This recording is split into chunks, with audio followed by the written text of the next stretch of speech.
more than happy to ask these questions for you.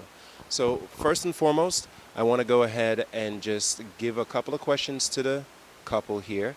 And welcome back, you guys. Thank you for joining us. So, last time you gave us a brief synopsis of, or a detailed synopsis of how you guys met, how you guys became closer, and ultimately how you got married. So, that was an amazing story.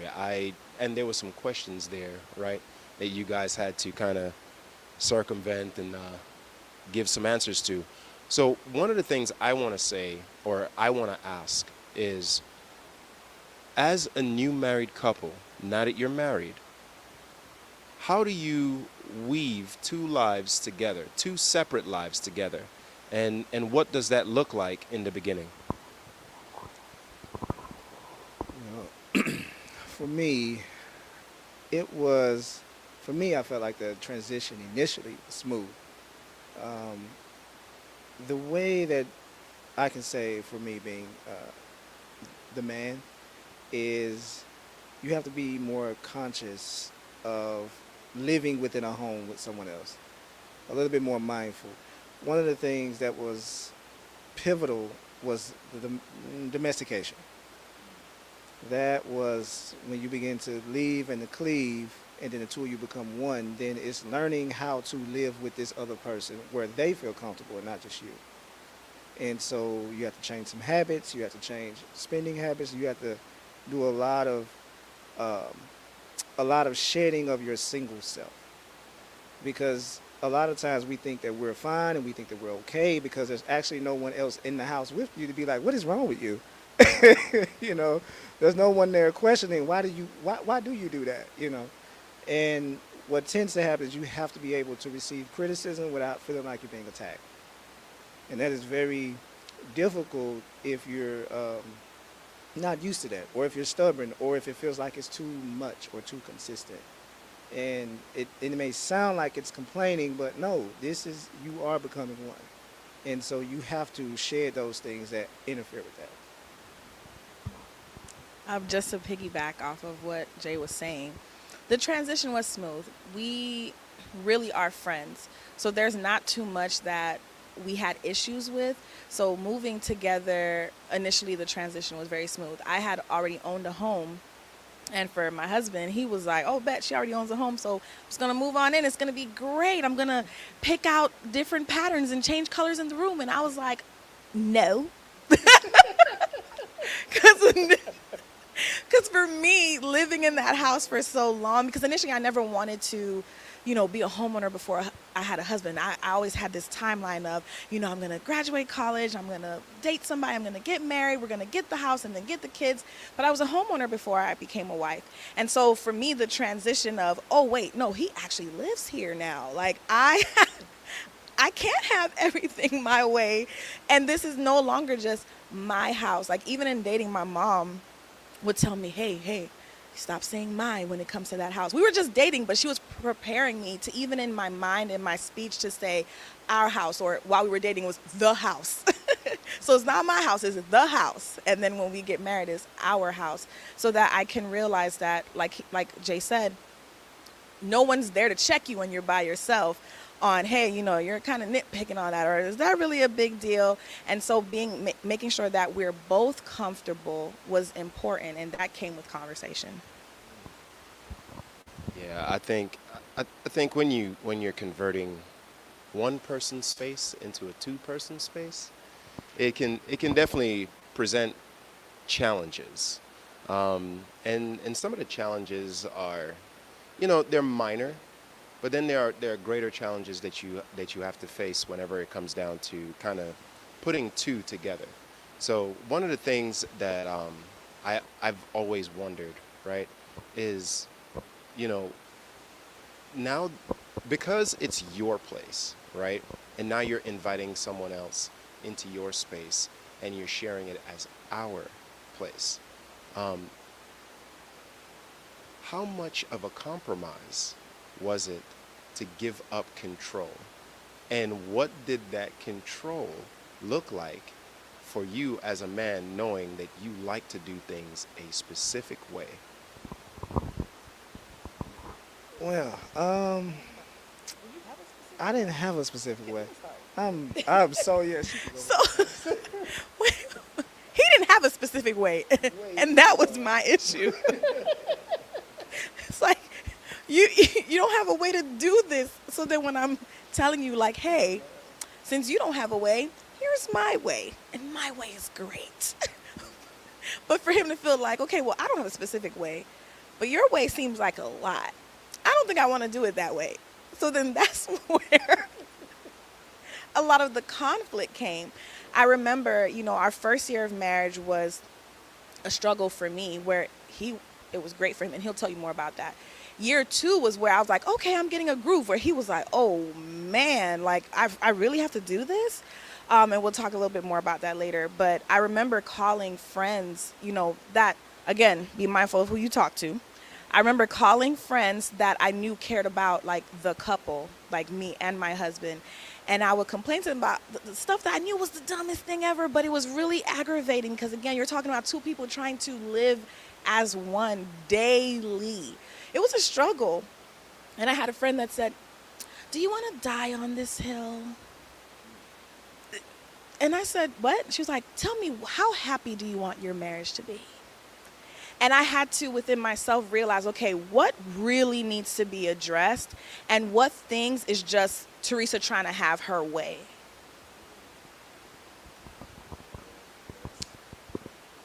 And yeah, and I'm easygoing, right?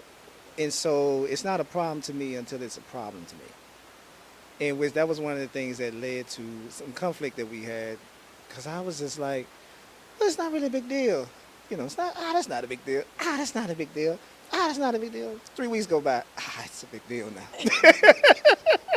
And it was like, oh, okay, all right, okay, fine. I have to be more intentional to do this. And so then I started calling up my married friends. I was like, hey, man, quick question. I'm getting your business. Does your wife do this? And they was like, yeah, all wives do that. I was like, for real? I said, well, what do you do? And then they would give me advice on how to. And then I would be like, all right, well, let me try it with Teresa. And it would work. And then I have to call people back. Look, I don't like telling you this, but you're right. And so sometimes you have to seek wise counsel in order to have the thing that you desire, because this is not like a new road that we're on. This is something that many people have been on, and I tell you, you learn things about yourself more so than your mate. Awesome. So yeah, I mean, it's definitely going to be a challenge no matter what it is, because first of all, you lived apart, right? You used to doing things the way you do it, and Mr. Easygoing here, who thought he was easygoing after 3 weeks, was kind of like, okay, what's going on? Why am I feeling this way, right? And so talk about the type of compromises you guys shared with each other that allowed you to kind of move forward from that particular point in time, and then making sure that everything was intentional in what you do for each other. One of the things we had to, I know for me specifically, we had to get a calendar on the refrigerator, because if I didn't see it, it's just, I need to see it. You could tell me, but you're setting yourself up for disappointment. Because if you tell me something about the shoes, the shirts, and the socks, well, I'm going to get the shirt and the socks, but I forgot about the shoes. Whatever you put in the front, and if you add anything after that, then whatever the last 2-3 things, I remember that. The other one, no. So a lot of times it may seem kind of silly, but especially for guys, we need to have something plain, something we can see, some type of structure. Otherwise, we are more than likely, not all of us, but most of us are more than likely to forget the front part, because now we're focused on the new thing you said. And I was like, oh, God, I have to remember. I got to write stuff down. I got to put notes. I need pictures. Be like, why I got to send you pictures? Because you don't want to be disappointed. What do you want, to be disappointed or send me a picture? What you want to do? I want to be happy. Don't you want to be happy? Use the phone. So, like, little things like that. We had to find out what's even like with driving. I don't like driving in the city, but Teresa don't like driving long distance. So we had to switch that up. And just, you have to find what works for your mate, and a compromise. Those So we have to talk about And we try not to, because I know we throw compromise out there a lot. I'm putting my counselor hat on there, and we we wanna we wanna try to go beyond the compromise, because the issue with compromising too much is that everyone's giving something that they don't really want to give, and so they feel like they're losing just to say that we're meeting in the middle. And too much of meeting in the middle causes resentment over time, because you constantly feel like you're never really getting what you need. You're just having to give something where in essence you feel like you're losing something just to keep the peace. But that rug gets thick after a while, and then everything that you've compromised starts flowing out, because you really didn't feel like it was for the good of the relationship. You just felt like you were constantly giving up something. So a lot of things, Jay and I, we always say that our relationship is not give and take, it's give and give. I'm giving to you, you're giving to me. When we spend a lot of time trying to meet each other's needs, everybody's needs are being met because I'm focused on you and you're focused on me. There are times where we're having a conversation, I may not want the chips, but he wants the chips. Okay, so we're gonna get the chips. That's just a small example. He may not want the oranges, but I'm like, I want oranges. So we're gonna do the oranges. But we're constantly giving to each other so that no one feels all the time that they're losing out. Now, there are moments where we're gonna be at a stalemate, and it's like, okay, well, I'm not budging and you're not either. So that's when compromise comes in. But we try to not have every situation just be a compromise, because I don't want to resent my husband. And anytime I get to a place where I feel like I'm losing something, I do that internal work where I'm like, okay, why do I feel like I'm losing? And if I really feel like there's something there, that's when we have those real conversations about what's going on. So you don't always have to compromise. You gotta give. And I'm a giver. I like to give. So that works for me. Amen. So giving is being kind and to each other, and giving is a major part of it, right? To kind of fit into that space of, okay, we don't always have to compromise. We can both have what we'd like and still be okay. I like that message. I love that message, actually. But I'm not a very particular person either, unless, I find out later I am. But but I think that's amazing, right? So one of the things I did want to go over with you guys, you called Jay an old Jamaican lady at heart.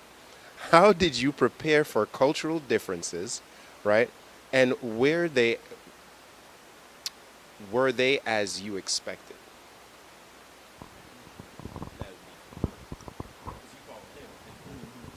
So he actually said that the older he's getting and the more time he spends with me and my mom, he realized, I'm an old Jamaican lady at heart. My mom's very conservative, very easygoing. She does a lot but doesn't really want to be seen. She wants people when she wants them, and she doesn't when she doesn't. And she and Jay get along so well. My husband, for those that may not have tuned in the first time, my husband is from Jackson, Mississippi. I'm from Miami, but I'm of Haitian and Jamaican descent. I was terrified of introducing him to the Haitian side of my family. If you know, you know. But the connection that they have, they love. I tell people all the time, Southern Black people, like Black people from the South and Caribbean people, they have a lot in common as far as respect, education, when it comes to manners, values. Like, there are a lot of commonalities. So they love his respect. They love like how calm he is. They love the fact, especially with Haitians, that he's a nurse. He's like, oh, he's a nurse. He's a professional. So they love that. And so even for me, I thought that there was going to be a big struggle because of our backgrounds. I'm a girl from the city, from Caribbean background, and this is my Southern belle, or I don't know, what's the male version of that? My Southern gentleman, my Southern gentleman. Don't have pearls. He doesn't have pearls. So I thought there was going to be like a lot of trials that we have to go through, but he just fit right in. Like everybody loves him. It's great being a Caribbean Oh man. I know people may not believe it, but in Mississippi, especially Jackson, there's a lot of Caribbean people. There's a lot of Caribbean people and a lot of Africans. And so you're going to get to know them, especially when you go to the college, like Jackson State or Hines and a place like that. You're going to get to know them. So, like, I have Haitian friends I've had for 20 years. And so I'm like, well, if you're going to court any woman outside of your culture, you might want to ask about your culture. You know, might want to get to know the men because the men will actually inform you on the culture. And that's kind of how it works. And so I was already prepared, you know, from that aspect, you know, made sure I understood. I had some notes already, you know. And then, so when I actually met, I was nervous to meet her mom. So when mom's Jamaican one, because my Jamaican friends are very straightforward. They're polite, but it's like a yeah, they're very direct, you know. And I was like, oh, okay. Well, women are probably direct too. So when I met her mom is very subtle. She's subtle, but she means everything she says. And so that works out for me because from the South, that's how everybody is, you know. And so we really didn't have a bumping head with the culture putting it together. It just respect was already there, and didn't have a really problem with that. Yes. So for you guys who wants to date a Haitian woman or marry a Haitian woman, Haitian woman, make sure you learn what oxtails is. Make sure you learn what pickles is. Make sure you know what soup jumu is, right? I'm just going to let you know I enjoy all the culture. I dibble dabble in a little bit. So, yeah, I mean, you know, if like a grandfather say to you, you know, don't plug A with my daughter, don't plug A, right? Because it's disrespectful, right? In front of the parents. But, I mean, you don't plug A at all as a good Christian woman. So, so the next question that we have for you was, what was the biggest surprise? And this is for you, Teresa. What was the biggest surprise, and what was the most comforting thing that you learned between the cultural differences?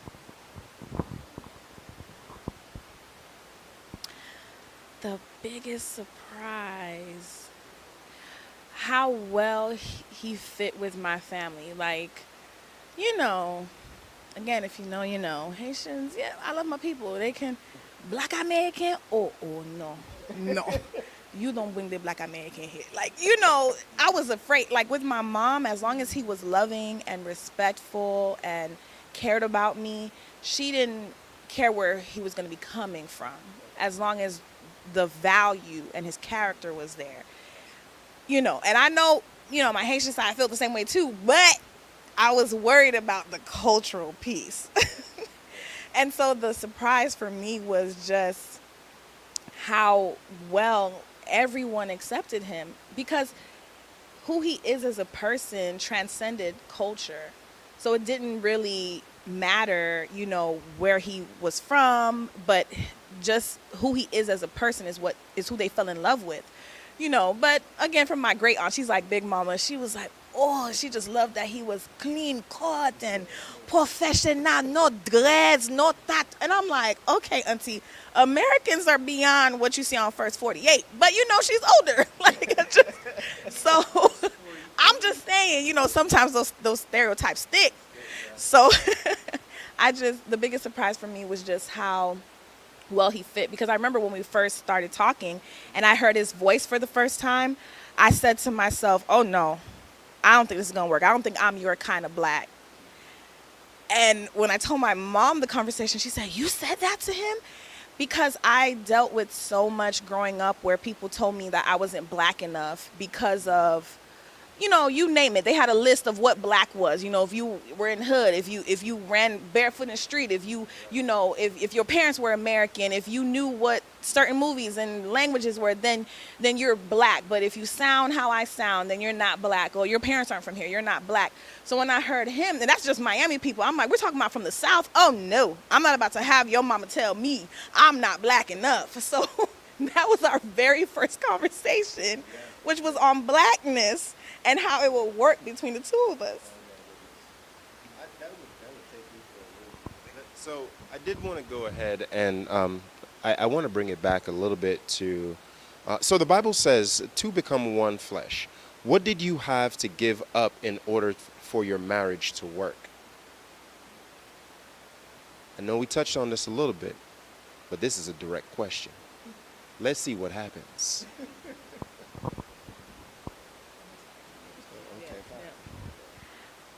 I had to give up my fear.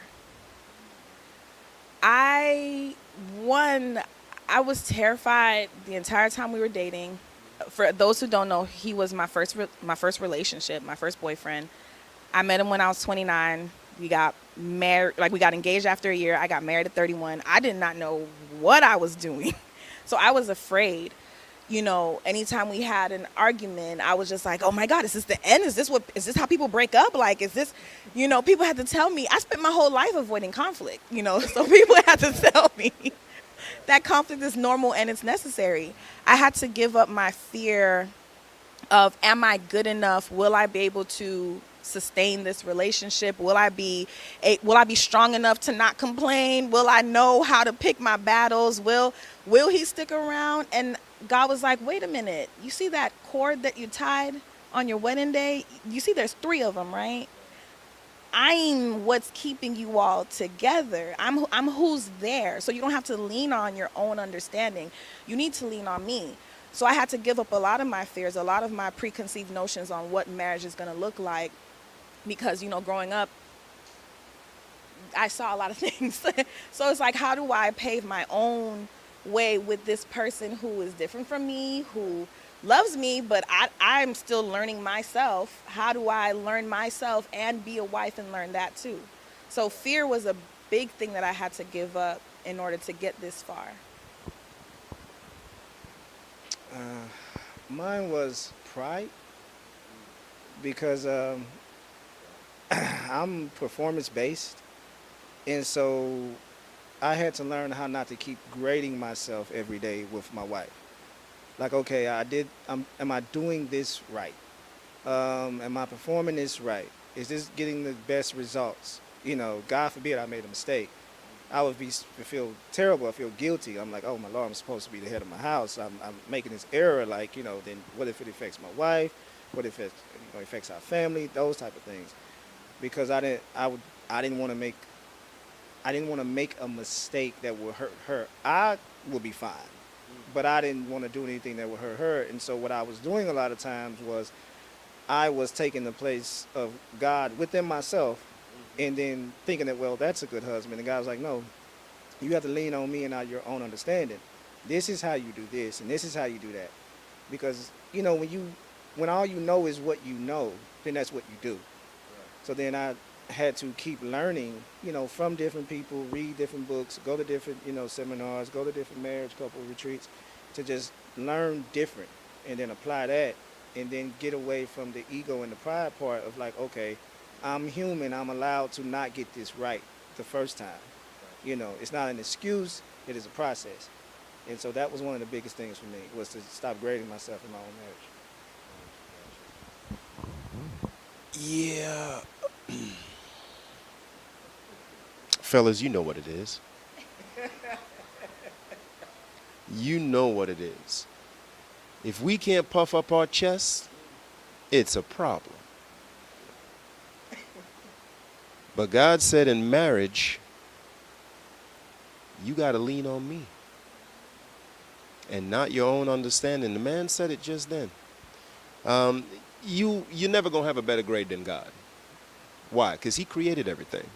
So might as well just use his knowledge, right?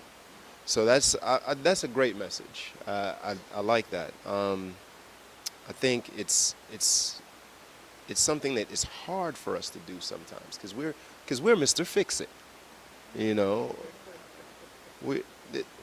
Don't come on now.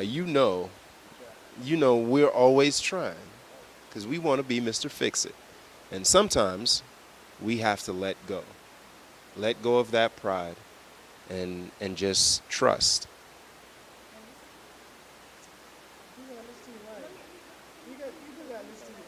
And listen to your wife, she says. There's a video when this is over. There's a short video on YouTube called "It's Not About the Nail." I would like you all to check that out. Part of that pride is also realizing that your success is not gonna come just from you. There's God, and then there's your spouse. If you didn't need me, I wouldn't be here. So when I'm saying something, ask yourself, Lord, you sent her to me. You sent her to be my help. Help me put this down so that I can hear her. Because going back to the Mr. Fix It, sometimes when I'm coming, I just need your ears. I don't need your mouth. And for guys, it's hard. Ladies, I'm not trying to stress you out, but it's hard because, and I do understand, like, men, they feel like, oh no, I don't want her to be stressed out. What is Keisha doing to her at the job? Like, what's happening? Who do I need to talk to? And sometimes you're my best friend. So who is right? You're trying to keep up. But as my best friend, I need you to just be a sounding board where I can lay down my day's burdens. I don't need you to fix it. I don't need you to tell me where I went wrong. Not today. Not today. I just need your ears. But as women, we also need to express that. So when I come to him, now I say, babe, I just need your ears. And he knows I'm not here to respond. I'm not here to fix it. So don't even be in your brain about what to do for her next. He's just there to listen. And fellas, please ask. Get into the habit of asking, okay, do you want me to listen? Or do you want me to fix this? Because they'll just start talking. And they would just start talking. And then you'd be like, okay, I want to fix this. Because it's your nature to want to fix it. But then you're going to have to actually get their direction on what to do, when to do. That was hard for me, y'all. I feel sweat in my back right now, and I'm not even a part of this marriage. So I'm just trying to survive through this one question. So we do have another question for you. So one of the things that I did want to ask is, how do you prioritize yourself in your marriage without making your spouse feel excluded? One, I like to walk. Like, I have to walk. So as soon as I get up, before I do anything else, I'm going to walk at least 2-3 miles, or I'm going to run 2-3 miles. I have to. Now, I know my stomach doesn't reflect that. But I have to, just for peace of mind, just to get myself going and get myself centered, hear God, and be ready for the day. And I do that as a priority because if I'm no good, if I'm not any good, then everybody else that interacts with me during the day, oh, it's going to be a problem. And so in order for me to I have to make myself a priority so that my priorities can be satisfied. And so that's kind of the thing that takes place in our marriage, is you have to have a certain routine to yourself, to invest in yourself so that your mate get the best of you. Because a lot of times, I love to work. I like working. I like working. But your mate shouldn't get the scraps of you after the job, after hanging out with your friends, after working out. If all you have is a 10% of energy that you have to give to your mate, but you gave the majority of all your good stuff to the world and to family and to friends, and then you give your mate your scraps, you can't do that. And so you kind of have to start your day with, okay, you putting God and you yourself, to feed yourself, and then start with your mate immediately after, before you even go into your work, before you go into anything like that. Because you don't want to give your mate less than you gave the world. And because I know that that's his routine, and I see that that's something that he needs, he deserves time for himself. Just like me, he's my husband, but he's not my property. So it's like I don't own every minute of his day, you know, especially as a therapist. I'm constantly talking to couples about the correct order of things.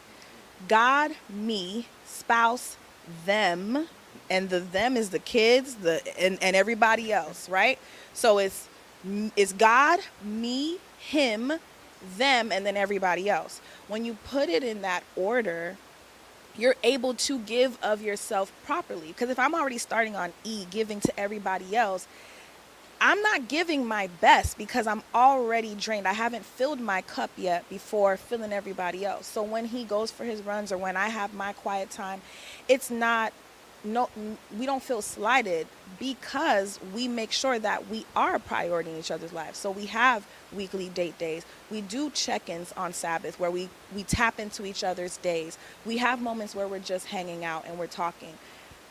We understand that balance is necessary, and because we keep each other as a priority, then your free time with friends or with yourself or whatever, go ahead because you need it. Awesome. So just to all the spouses out there, we're not doing anything wrong. Let that man come out. Let that man come hang out with his friends. We're not trying to steal him. You know, if he made time for you this week, let that man come out with his friends. He gonna still love you after. He gonna do the shenanigans with us, but he gonna come back to you. I love you guys. All right. So just wanted to go over another question here before we go to some of the audience's questions. Do you believe that personality types matter when it comes to compatibility? Or there's no such thing and you just have to trust in God? Personality types matter a lot. They do. Because it's how your personality is how you react to a stimulus. It's how you react to a disagreement. It's how you react to invitation to the bedroom. It's how you react when it comes to talking about the money. It's how you react when it comes to talking about the food or trash or anything like that. Because it's who you are. So like I'm stubborn, but just a little bit, just a smidge, just a sprinkle. You know? And so is my loving wife, because we're two firstborns, so we're used to being in charge. And so what we had to learn about each other is that we both want to be right all the time. There's never a time I want to be wrong. And so because we understand that about our personality, we'll ask each other, do you want to be right this time? Or do you want me to be wrong this time? Simply because we understand that that's what it's about. It's not even about the thing. But once you learn that about each other, you can enjoy it. You can make it fun. You know, but you need to be honest with, okay, you are a little stubborn, or you are a little grumpy, or this, that, and the other. And yeah, oh man. He's talking about himself. Yeah. It's definitely me. No. Oh man. If we're ever late to church and we're together, it's his fault. I'm just letting you know.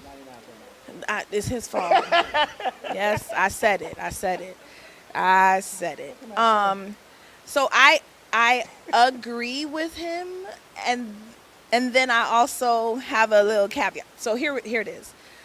When it comes to personality types, right? You have your introverts, you have your extroverts, you have, all kind of personalities. What matters is value.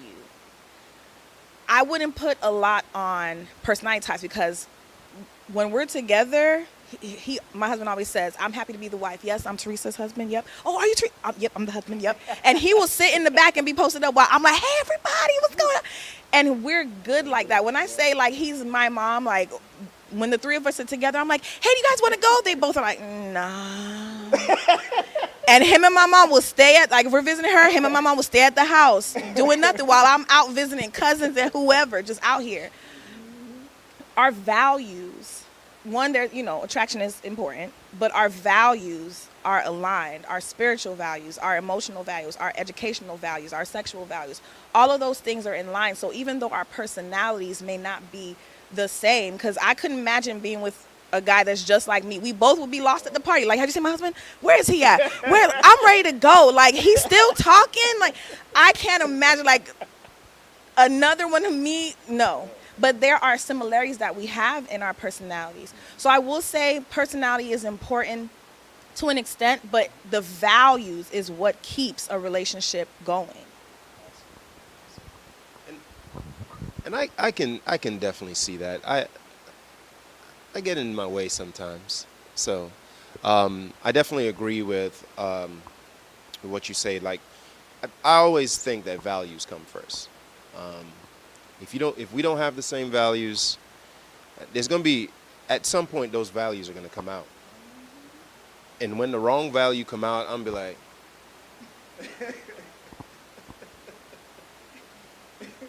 you're just gonna see me fade to black.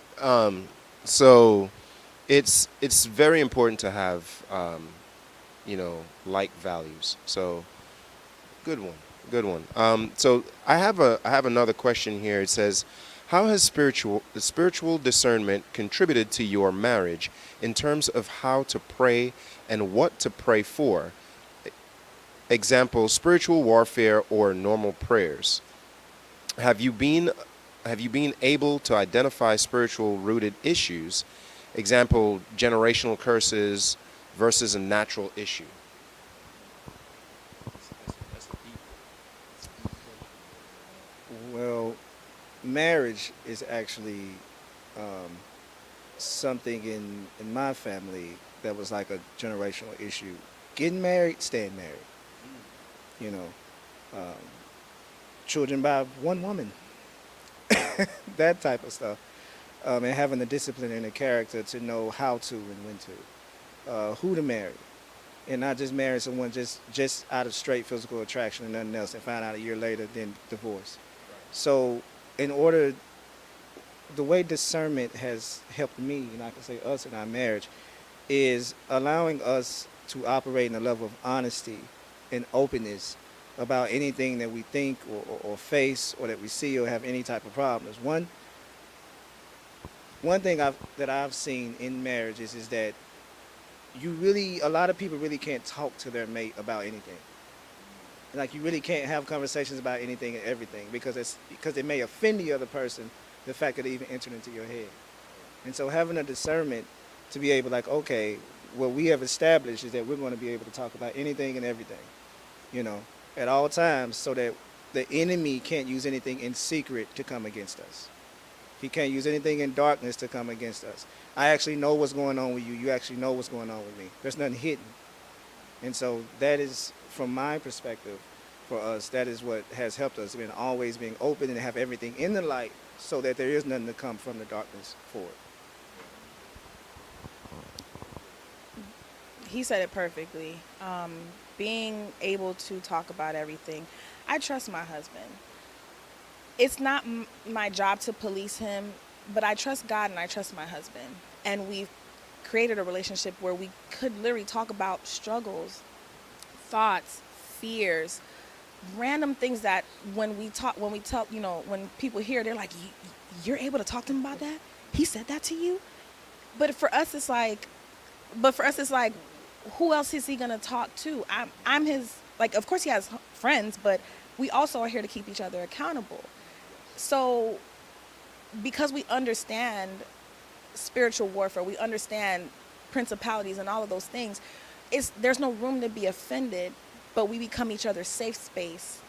And so, like my husband said, that things aren't done in secret, or you're feeling like you're just alone in a struggle or situation, you're able to open up and talk so that he can't use, because the devil loves when we're in isolation, when we're keeping things to ourselves and we're just in our heads. And with discernment, one thing that I love about Jay is how discerning he is. I could be sitting with a smile on my face and I'm chilling, and he'll walk through the door and say, "What's going on?" Because something is on my mind, but I don't even know how to communicate it or what is happening, but he can feel a shift. How can he feel if I've been in secret? You know what I'm saying? like you do your thing. That man is there for his wife. He sees what's going on. Even if you put on that smile, he gonna discern. So that's a great value to have. I sometimes I am oblivious, so I might need to come to your school. some your school of discernment. So let's go on to the next question. So the other question I have for you is, do you practice self-development? What do you do when? Hold on. Okay. So what do I'm not sure exactly what was being said in this question. It says, do you practice self-development? What do you do? Who are some of your favorite self-development role models? And how has self-development contributed to your marriage? So to put it simple, how do you develop yourself to benefit your marriage? Well, you can ask my wife. I YouTube search stuff a lot. Um, I try to look up, any type of marital advice or anything like that. And sometimes I would even go get on live streams. I'd be like, okay, these people say they know what they're talking about. Let me go over here and ask questions. Because I'm nosy. And so if I see something that works, I'm finna come ask you questions. I'm going to be subtle about it, but I'm going to come ask you questions. Like there's marriages in the church. I'm like, ooh, I like that. Let me go ask this brother how you do that. And yeah. And that's usually what I do because the word of God says you overcome by blood of the Lamb and word of testimony. So if you have a working marriage and you have something in your marriage that is working that I see that's working and I want that thing, I'm going to come talk to you at some point because you actually know what you're doing and it's practical and it's working. And so I'm like, okay, that's what I'm going to do. And, most importantly, pray and trust God. And so that's how I increase in self-development because I understand that I'm not the first person in this situation. Yeah, and similar. I work with a lot of married couples at my job, so there are a lot of things that I get as a refresher by talking to. Yes, real life refreshers. Where if I'm dealing with a couple, and let's say they're dealing with something similar that Jay and I have dealt with, I'm able to hear what I probably sound like by helping. So sometimes I get like that. Okay, Teresa, come on now. This is what's going on. Little reminder. And then also, prayer, reading books, going to people we try not to have couples goals, right? We don't look at people to emulate them and to be like them because I'm only married to him. I'm not married to the other husbands. But we may see things in a relationship that is working, like Jay said, that is working, and we want to know, okay, how do we do that and make it work for us? So self-development is important. I know there's a lot of things. Sometimes you might not, because you get so comfortable with yourself. Sometimes you think that you don't need development, and then a light gets shone on it real quick, especially in a marriage, right? It seems to be even larger in a marriage, really. So, yeah, self-development is an ongoing thing. So one of the things I always thought about when going into a relationship was what are the things that you got to let go from your past, right? And so one of the other questions that we have is, what are some childhood traumas and insecurities you brought into marriage, and how do you help each other through them?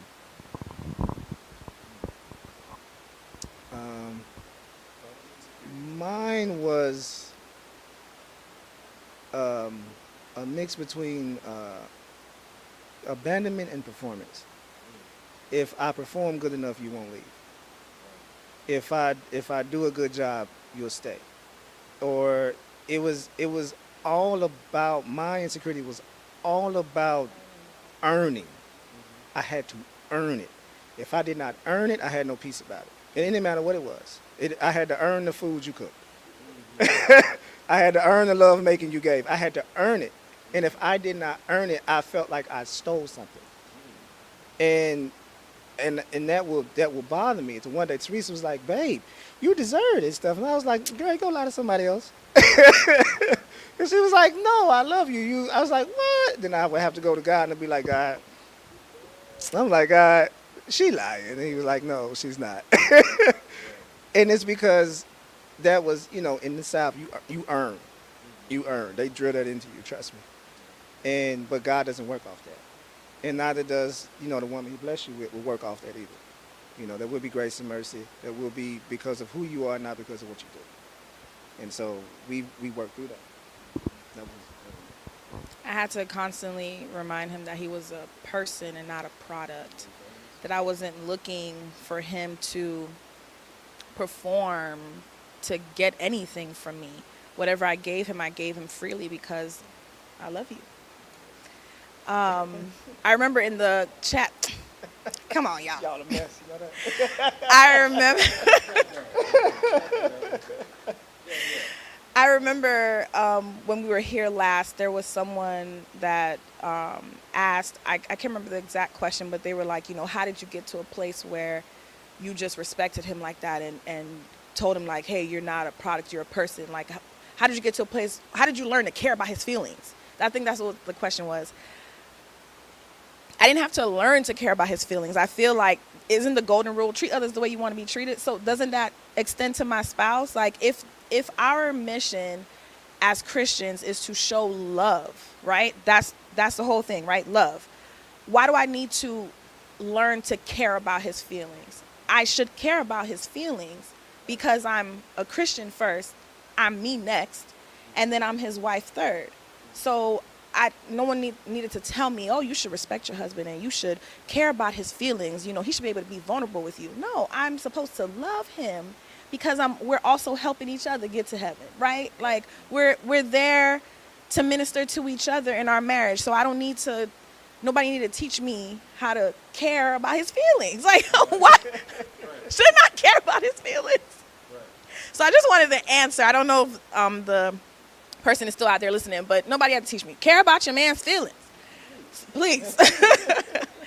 So when it came to things that I had to give up, just being, transparent. Like I don't have a relationship with my dad. It's not bad, but it's, he just wasn't there. That didn't come into the marriage, surprisingly. What came in was just my insecurities about me. When I met Jay, I thought something was wrong with him. And I feel confident to say this now, even though it may sound like a little, ooh, girl, that's embarrassing. But I'm okay because I've grown past that.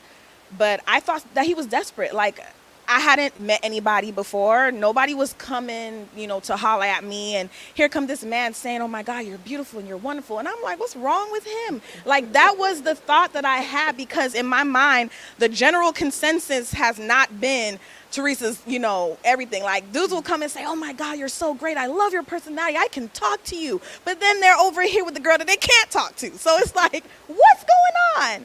So every time he would tell me how wonderful I was, I thought he was lying. Like, I really thought maybe, he looked at me like an easy mark and, oh, she hasn't dated anybody. So, no, hey, you asked me. Like, oh, this is one that I can get, and because of how intentional he was, I was even more afraid in our relationship because I was like, I think he's going to want to marry me. Oh my God. Like, wow, I was nervous. I said, I think this is going to be, I was stressed out. I was stressed. Like, and it's like the whole time the Lord is like, didn't you ask me for someone who would love you?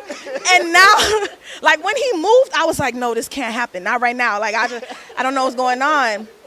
And I remember him having to tell me, like, there was one day, and we were already married by this time this happened, and he had complimented me again, and I was like, stop lying. It just came out of my mouth because I was so used to thinking, no, like for me, he wasn't even light enough because I'm like, oh no, with how dark I am, I need him to be at least 3 more shades lighter so that if we have kids, they won't come out. Like, these are things that are going through my mind. We're talking about things I had to let go, right? I'm even saying like, hey, it's not light enough, So these are the things that were going through my mind where God was like, hello, relax. And I remember telling him, stop lying. It just came out of my mouth because I was so used to thinking it. Out of the abundance of the heart, the mouth speaks. And he got so mad at me. He said, what you're not going to do is tell me my eyes don't work. I know that you may be struggling with this and I'm going to love you through, but you're not going to tell me that my eyes don't work.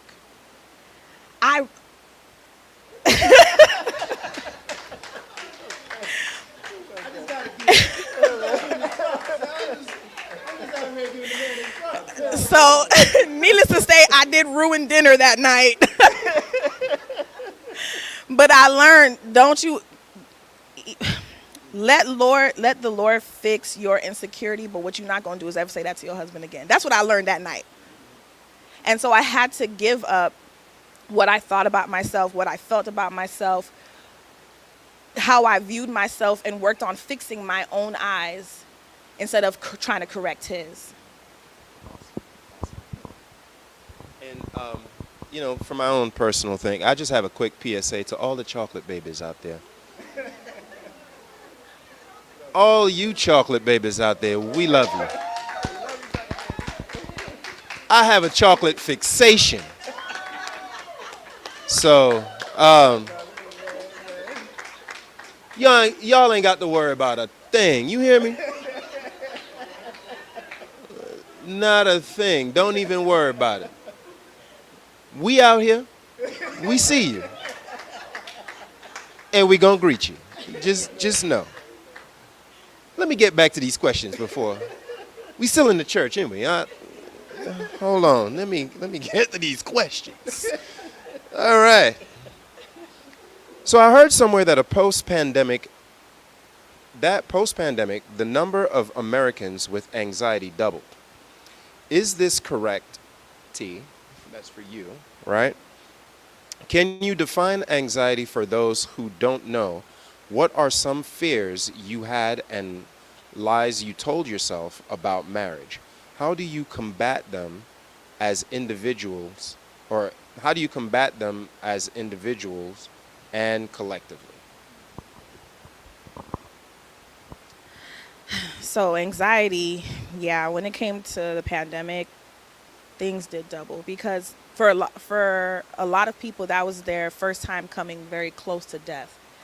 That already is, whether you had COVID, whether people you knew died from COVID, or just having to step out of your house while COVID was going on, anxiety was increased by, for a lot of people.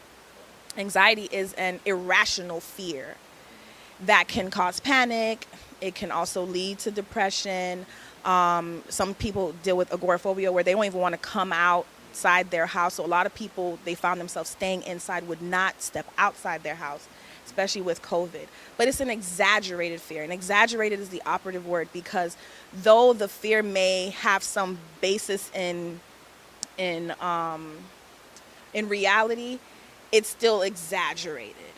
So when it came to anxiety with us, Jay is really good, again, with being discerning. So he could see signs like, okay, she might be a little elevated right now, and be able to bring me down, because distraction is going to be your best friend. When it comes to being anxious, a lot of times we're so fixated on that fear that we're not understanding that, no, you don't have to give this fear room to rest in your mind.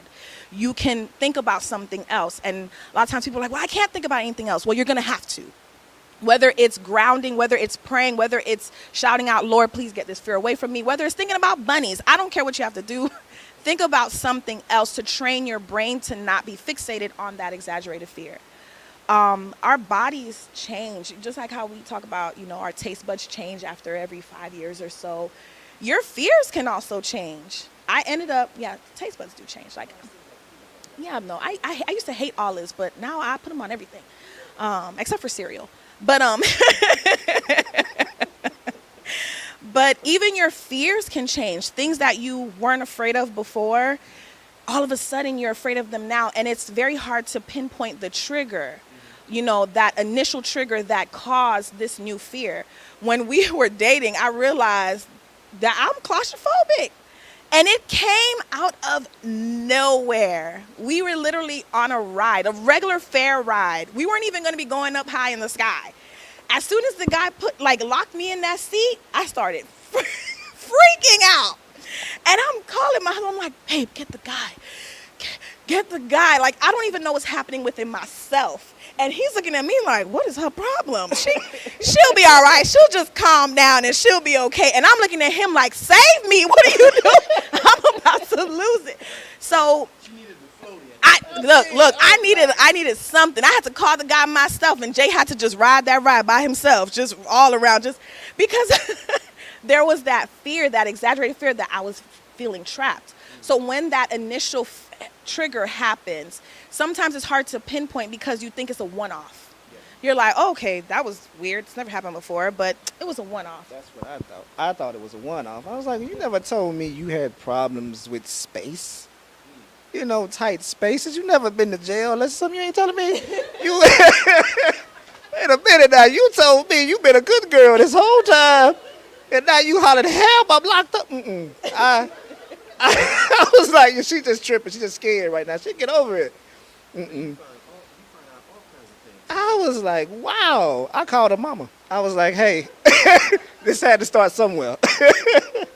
And so when you experience that first panic, you think it's a one-off. But then when you realize, oh no, this is still happening, you need to be aware of what's going on with you. Go to counseling to address that thing. Identify your triggers. So there are some things I cannot avoid, but I prepare myself when I'm going to be in an area where I feel like I may be triggered. And I just understand that just like how our bodies changes, our fear changes, our minds change. There's so much that goes on, but being able to be open and honest with him about what's happening to me as it's happening is important. So when we went on a go-kart one time, we were traveling somewhere and we went in a go-kart, which again, I've always been fine in a go-kart. But that day, as soon as they strapped me in, it was like, nope. And I just quietly got out of the go-kart. I didn't say anything. I started walking and Jay was like, you having a moment, babe? I said, yeah. He said, it's okay. I'll ride for the both of us. And then we're good. Like. Okay. So that's good. At least you understood what was going on, and you didn't get out. The one thing I learned is the moment you get out is then it's not okay anymore, because they're like, I don't want to be the person to stop your fun just because I don't like this, right? You your own person, go have fun, whatever, so good job. You getting accolades today, brother. I don't know, getting accolades today. So one of the other things too was, what were fears that you had or lies that you told yourself about marriage? One fear I had about marriage was I had divorce cost, because my idea was, and I think mom was in the military, so everything was about preparation, and you always prepare for the worst, hope for the best. That was the motto in the house all day long. And so my mom was like, "Oh, okay, well, you love her, y'all gonna get married. So, did you ask about a prenup yet?"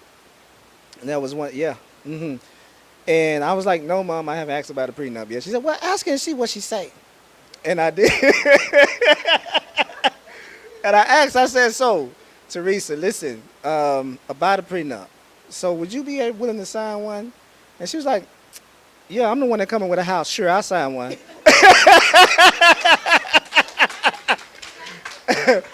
And I said, well, you answered my question. And I called my mom back. I said, "Mom, I don't think that prenup gonna work with me. This is kind of foolish." And she was like, "Yeah, well, okay. Just as long as she was willing, Nick. That's all. As long as she was willing." And so, like I said, staying married, the divorce fear was like, because that was very common from where I come from. In the South, they don't really have divorces. They just have walking marriages, where somebody just leave home, and that's it. I'm telling you, a man would leave home on a Tuesday. You won't see him until 20 years later on a Thursday. Like, the walking divorces are real. Sir, that is not the same. I'm telling you, my granddaddy did it. I'm telling you. So that was like, I was like, I don't want to be that guy. I don't want to be that guy. How do I not be that guy? And so that was one fear I had to let go of. Like, okay, God, I'm gonna trust you. That this will stay to the covenant how you want it. And so I had to let that go. I had to let that fear go of failure, of divorce. And then I think what was my other fear? What was it? Things were going to be so much easier without your son. Oh yeah. Look at she speaking to it. I thought like, oh, when you get married, everything just chill. All you gotta do is go to work and come home. That's all you gotta do. But I'm saying that was a false expectation. And once I realized, oh, you have to work at this too. Okay, okay. I thought it'll work itself out, and not necessarily that you have to continually to work it out, because that's for a man. That's kind of what you think. Like, oh, you just get married, you just work, you pay bills, and if you get those basics, then that's the bulk of your responsibility. And people don't really tell you. Well, they don't tell you straight out. They tell you, cross that bridge when you get there, young blood. you know, that's the advice old men give you. Don't worry about it, young blood. How that grass is, yeah. Okay, don't worry. You're happy now. You'll be happy later, probably. Old men are messy like that. They'll give you no details. That's a bunch of fearful sayings. And so that was the second thing. But I'm telling you, it's been a fun journey.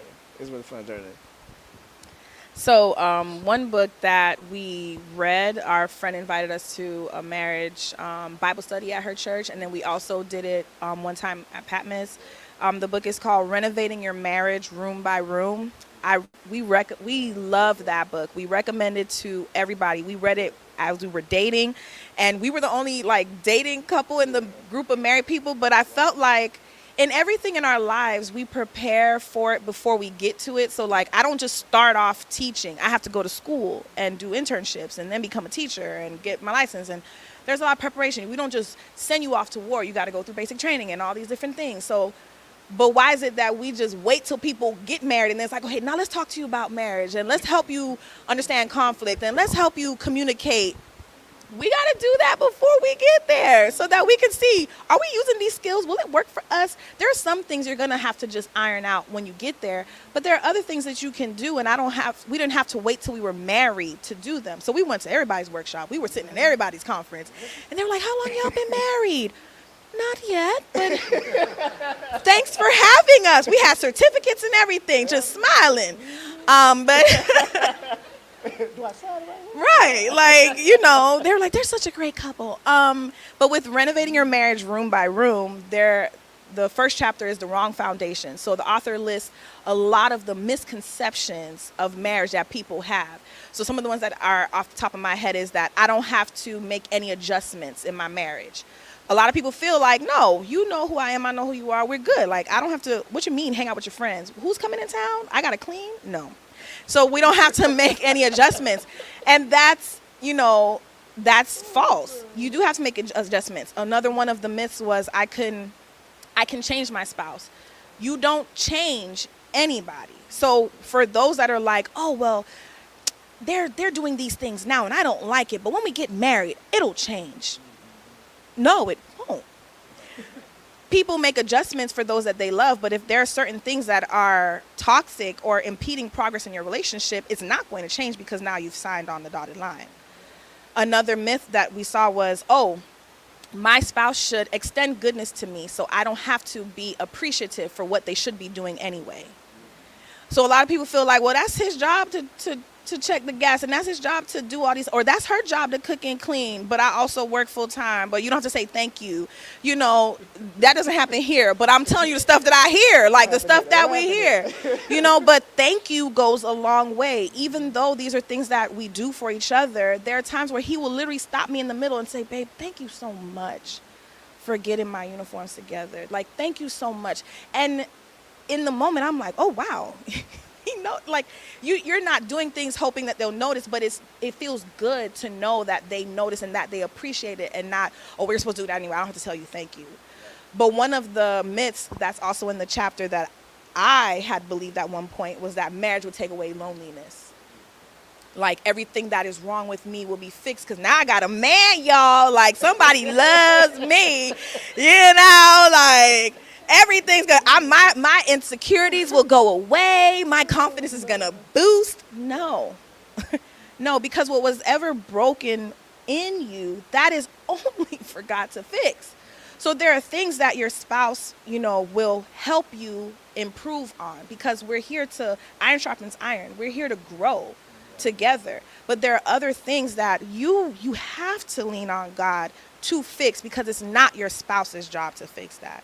It's not your spouse's job to take away your loneliness. It's not your spouse's job to coddle you every time you hit your job. It's not your spouse's job to make you feel like the man or manage your ego. It's not their job. They're here to love you through you healing in that area. So when we were dating, when we got to our first like headbutt where a lot of his trauma from old relationships were now spewing into our relationship, I said, look, you need to fix that. I'm not going to be the one to fix it for you, but I will be here while you're healing in this area. So you're going to keep your communication open with me, because I don't need some other person coming with her 20%. Oh, well, he can tell me this, so. No. So whatever you're doing to heal, I need to know about it. But just know, I'm not going to be the reason why you heal in this area. That's one of the things I'm so grateful for my wife, because that's what led to a lot of divorce with certain people I know, even in family, is that if you have a struggle, usually as a man, you shut down and you don't talk to nobody about it. Yeah. And so God blessed me with a wife where it's like, oh, I can talk to you about it. It's still my struggle, but I can actually communicate with you what it is that's my struggle. And it's not your job to fix it, but you are available to basically help me and be able to, a safe place where I can talk to, where I can go through it. So I was like, man, okay, God, how do I go?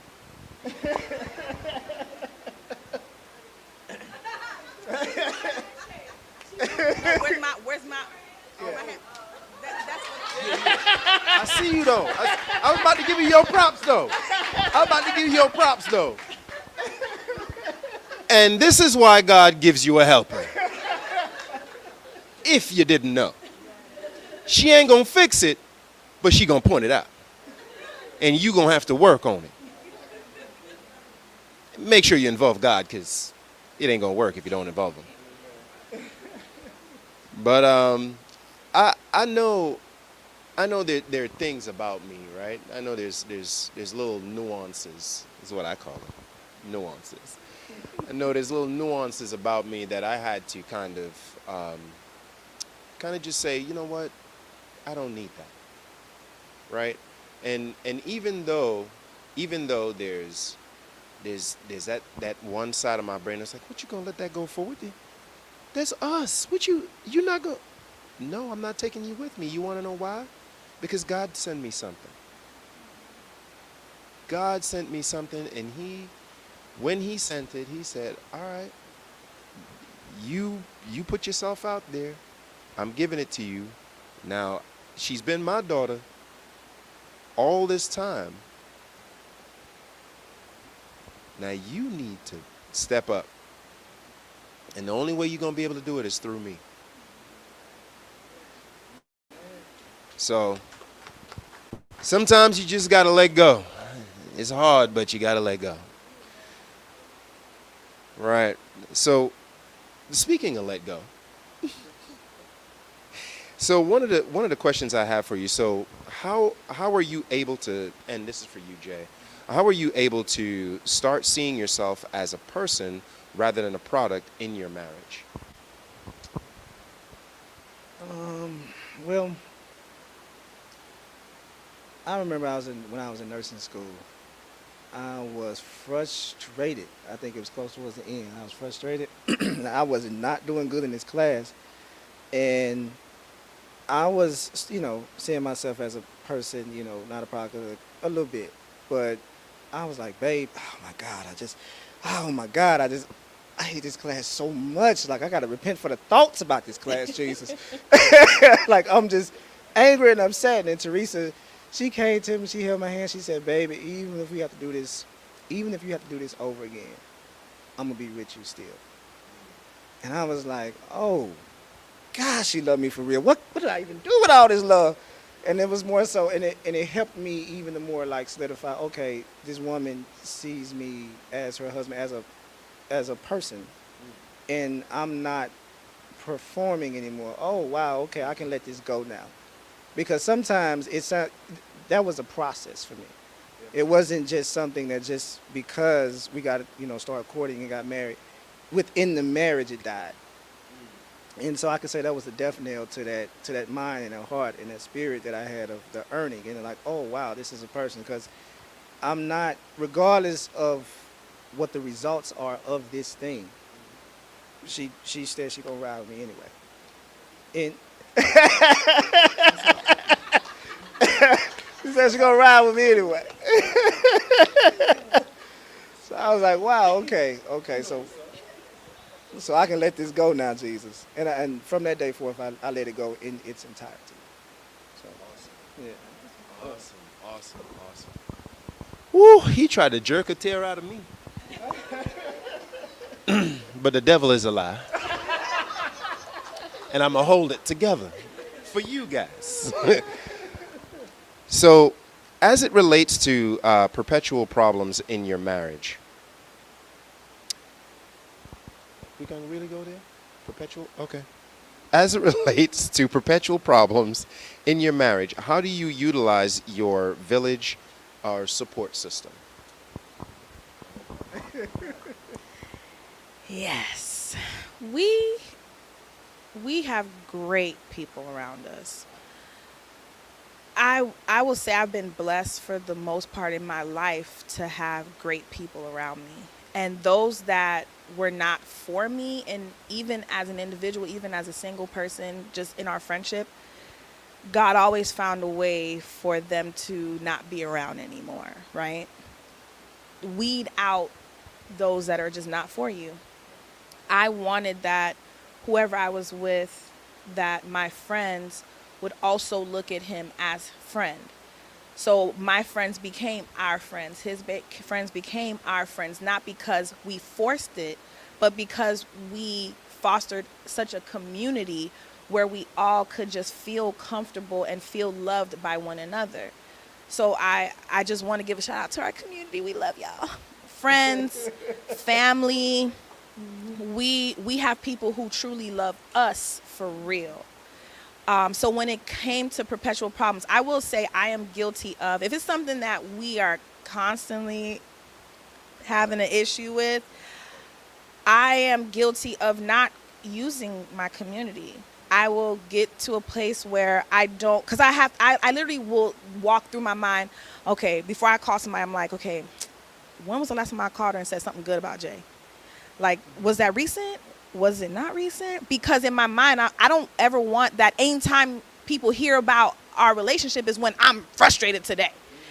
Because though these are married people who would understand, even for me, I don't want to build a habit of just complaining about my mate. So I'm, in my mind, am I balanced in how I speak of him?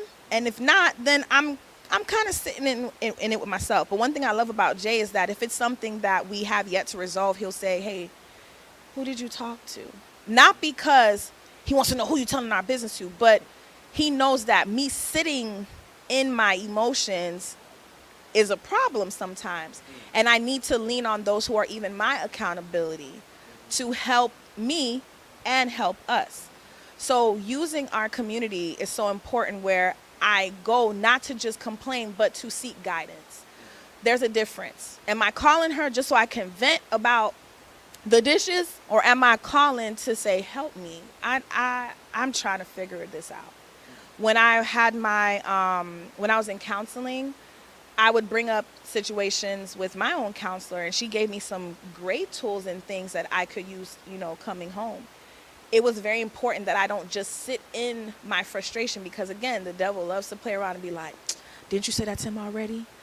So how long you think it's going to take for him to get it right? How many times? Now, but not only dishes, look at them, look at that laundry, it's still sitting over there. And then you start going down the rabbit, like you really go down and forget that he's a good man because you're upset. And so I'm like, okay, we talked about distractions with anxiety. Sometimes you need distractions when you're frustrated. We had an older couple say, hey, when you're mad, still remember he's wonderful. Sometimes it's just like that. They said it because we were like really having a good time, and we were all lovey-dovey, and they're like, I hope you remember that when he pisses you off. Like, so, and it's hard to remember because that will go out the window, especially when you feel like I've already told you this, right? But then I also think, trying to bring it back spiritual, how many times has God already told me something and I have yet to get it right? And I've only been with him 5 years. So you think 5 years was enough for you to repeat yourself? What about me as the Lord? I've been talking to you for 34 years. Like,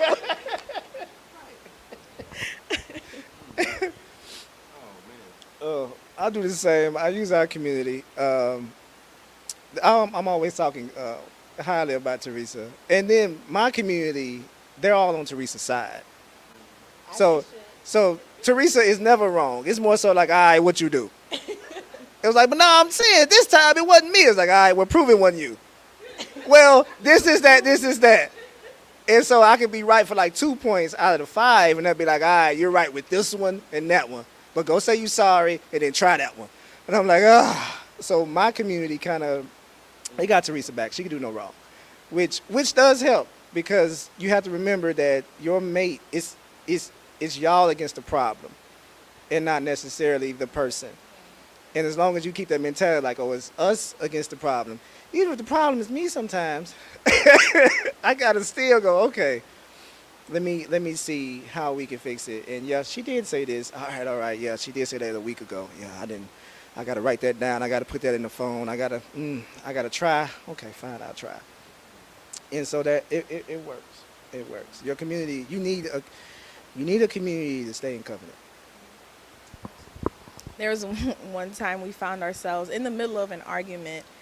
We just started laughing at each other. Like, as we kept talking, we were like, man, this is silly. And in the middle of the argument, we went from being mad to just laughing because we knew we were being ridiculous. And that's one thing that I love about us, not even just leaning on our community, but how reflective we are. Like, we will look within ourselves like, okay, was I tripping or was he tripping? And we're able to identify when we both are just being foolish. Amazing. I love that, right? So when the argument goes to laughter and you guys realize, you know what, we're not really talking about anything here. But hey, to the community, thank you for being there, especially the ones that hold us accountable. Thank you. We appreciate you. Keep coming on back. Yeah, so I'm going to go through the last question, and then we're going to take some questions from the folks here, see if anybody here has some questions that they'd like to ask. So, Jay, this is for you. Can you describe what leadership looks like in your marriage? I remember, I think this was maybe our second year of marriage or first in the middle, year and a half. I was thinking to myself, one thing I did learn with leadership in marriage, you can't lead with your mouth. Oh, man, that was very humbling. I was seeking God's face. I was like, God, I know I told her. I said, I made it simple. What's the problem? And I was sitting here walking one day, and God said, you can't lead with your mouth. You got to do it. You have to do it so that your wife knows that not only are you saying it, but you're also helping her do this as well. If you don't want to be an example, don't be a husband. And that's just how it is. And so I was like, okay, Lord, it's no possible way. I remember I would do a lot of JROTC, and I would do a lot of training with them, with ROTC and with some Army friends and stuff. And one of the things was, it's like, you can't lead from the back. They wouldn't let you do it. So there would be times I'd try to like give commands from the back. They'd be like, no, get up there, stop being sorry. You're being sorry if you try to lead from the back. Yeah. And so it was the same thing in marriage. If I'm asking my wife to do something and I don't honor her with basically doing the thing that she asked me to do, then what I'm demonstrating is what women are going to hear what you do. They're going to hear what you do. So regardless of what you say, that's irrelevant. They're going to hear what you do. So if you don't actually do it, they're not hearing anything else that you're saying. And so I was like, that's leadership in marriage. You cannot ask someone, especially your spouse, who sees you every day with your stinking breath when you wake up in the morning, your musty body through the day, and then turn around and then ask this person to do something you don't want to demonstrate. You can't do it. Absolutely. And right, so lead by example is basically what I heard there. There's no way you're going to be able to lead if you're not showing them an example of what that leadership looks like. So get on it. Start doing the thing that you need to do. So that's a big one. So for you, Teresa. Hi. So for you, can you describe what being led looks like in your marriage?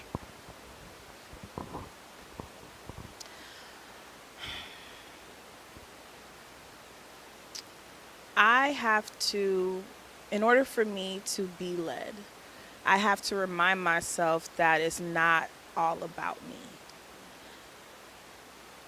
I also am grateful to have a husband who pours into me. Jay barely tells me no. And when he does tell me no, I know it's a no. And I can accept that no because it's like, how can I expect him? He's not, again, he's not my property. He's not my puppet. But he loves me. But I also need to be mindful not to take his love for me for granted and use it to get my way all the time. So I'm very mindful of that within myself. When we were getting married, I asked him about everything, every step of the way. Not because he wanted to know. He didn't care. He just wanted to know what the cake tastes like and how much everything gonna cost. That was it. He didn't care about anything else. But in everything that I did and said, I wanted to make a practice within myself to come to him with everything and to consider him in all things because he's my husband. So I would ask him about colors. I would ask him about, because he's not a prop in my day. It's, we're getting married. So when he says certain things, if it's something I really can't get down with, we have a conversation, right? If it's something that I don't really care about it too much, or it's not that big of a deal, or this is something I can give to him. We talk about giving, right? This is something I can give to him. Everything doesn't have to be a battle. So some things like, yeah, babe, let's try it out. Yeah, babe, whatever you would like to do. Because I know I'm with someone who gives me what I need. When your wife is filled, she's automatically going to spill over onto you. And you're going to get what you need because I feel so loved, you're automatically going to get those things. You're going to get the response that you're looking for. You're going to get that comfort because you're pouring into me and I feel safe with you. A lot of times people are trying to demand respect rather than commanding it. I'm with someone who commanded that respect and set the foundation in our relationship from the beginning. So I wasn't confused as to where we were going, what we were doing, what he wanted, how he felt.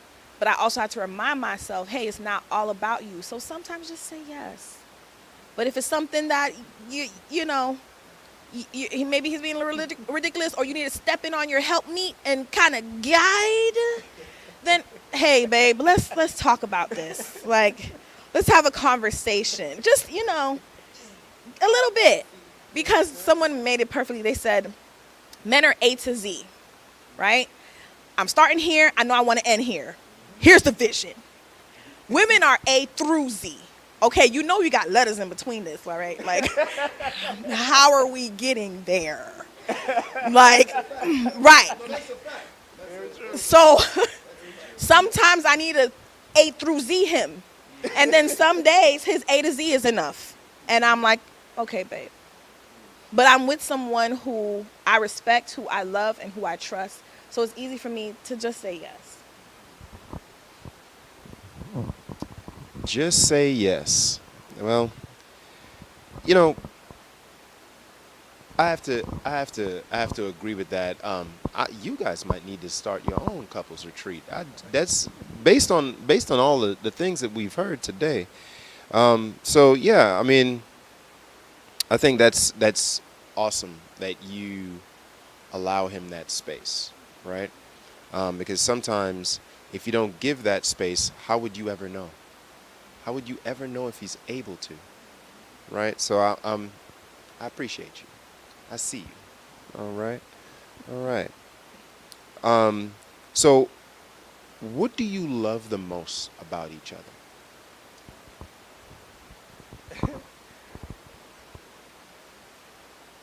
I wouldn't say the most, but I love everything about my wife. One thing I do love the most is the freedom it is to be her husband.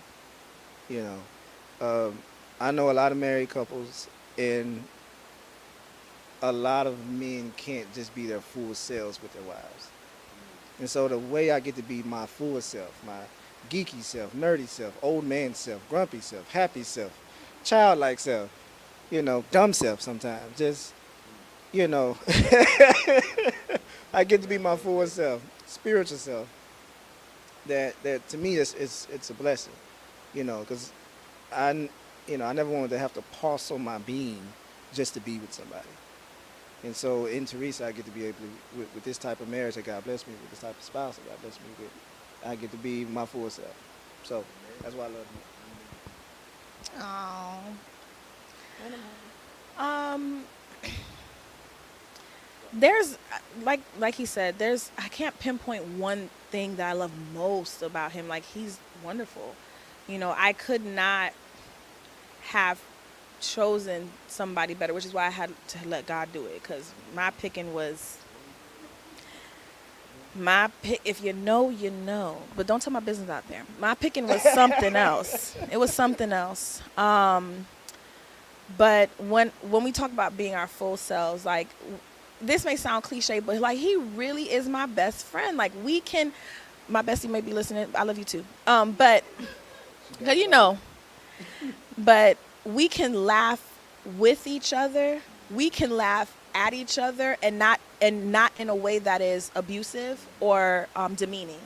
We can just literally like, now that it made no sense, and we're just and we're able to laugh at each other, laugh with each other, and laugh at other people if we're people watching. You know what I mean? Like we're able to just truly be like anything that I felt was going to be, the end of our relationship or something that he wouldn't accept about me, like any flaw or insecurity that I had. And the way he just responded, like, that's it? This is what you're worried about? Things that I was stressed about, like, oh my God, he's not going to want me after. Like things that in my mind were so big, and he just came in like just a quiet storm. That's it? Being able to truly be me is what, like he said, is what I truly enjoy. Like he truly accepts me for me, my extraness, my bubbliness, the fact that he said we're 5 years into this relationship and I'm still meeting people. How many people does she know? But it's like we meeting, we just had breakfast with my old high school teacher. He was like, who still talks to their high school teacher? So, but I'm able to be me without feeling like there's a thumb over me. I tell people all the time, your marriage is a plant. Are you watering it? Are you giving it sunlight? Are you giving it air? Are you taking care of it? Because me being the flower, if I'm wilting, then is he tending to me? But the fact that I'm able to flourish and grow in my entirety is one thing that I love about him.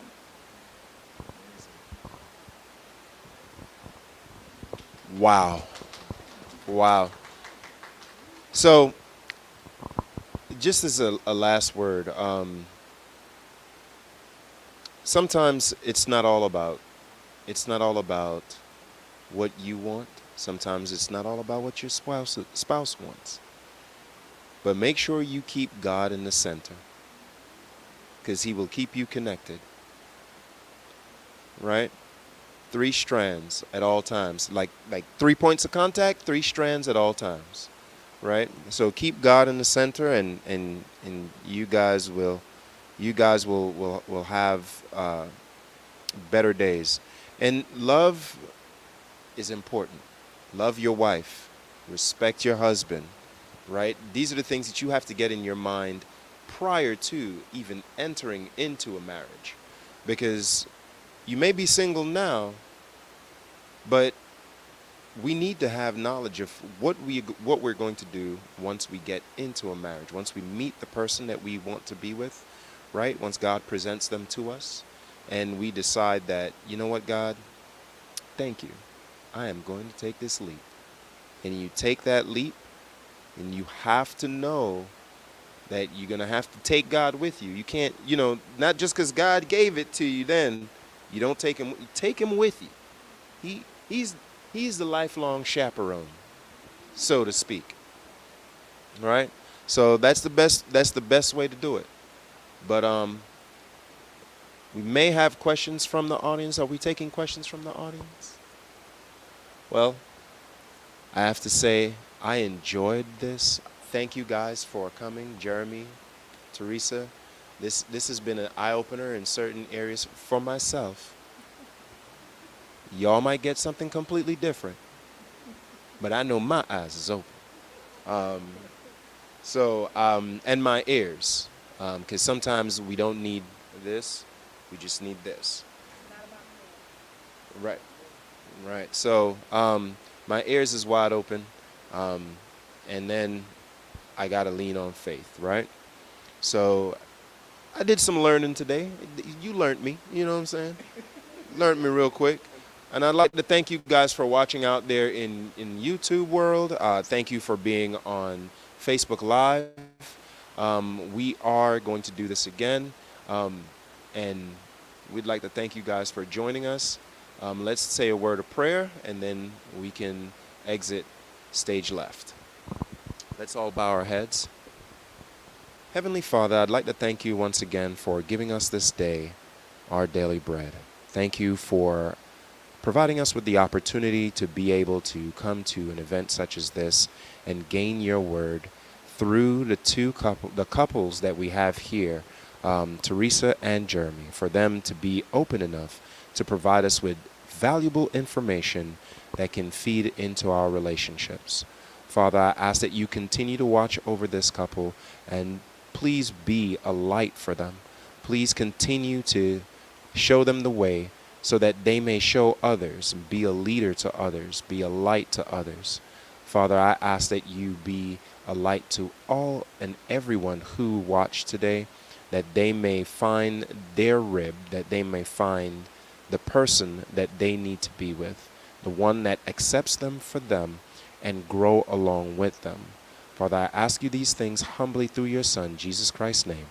Amen.